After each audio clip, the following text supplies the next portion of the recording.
என்னன்னு தெரியல. கொஞ்ச நாளா சோதனை மேல் சோதனையா தான் இருக்கு.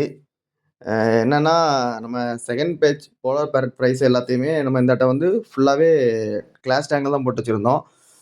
போன ஆட்டம் வந்து ஃப்ரிட்ஜ் பாக்ஸ்ல போட்டு டெய்லியும் ஒரு 5, 6 பீஸ் செத்து கடைசியில நமக்கு அதில ஒரு 8 பிரைஸ் தான் தேறிச்சு.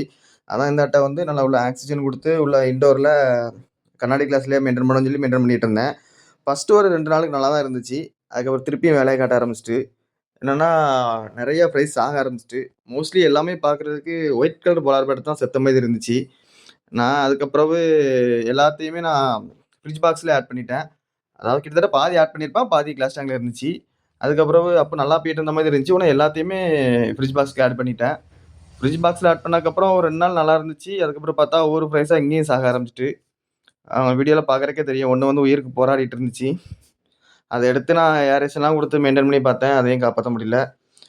டெய்லியும் செத்து செத்து மிதக்க ஆரம்பிச்சுட்டு. வெயில் அடிக்கிறனால அந்த அளவுக்கு ஃபிஷ் தெரிய மாட்டேங்குதுன்னு நெனைக்கிறேன்.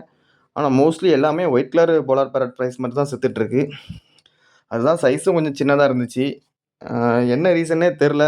ரீசன் தெரிஞ்சவங்க கமெண்ட்ல கொஞ்சம் சொல்லிட்டு போனீங்கன்னா, எனக்கு அடுத்தது ப்ரீட் பண்ணும்போது வளர்க்கறதுக்கு நல்லா ஈஸியா இருக்கும். ஒரு நாளைக்கே 10 ஃப்ரைஸ் கிட்ட சாகுது. அ இதுல எத்தன ஃப்ரைஸ் காப்பாத்த போறேனோ எனக்கு தெர்ல. ஏதாவது சொல்லிட்டு போங்க பாப்போம்.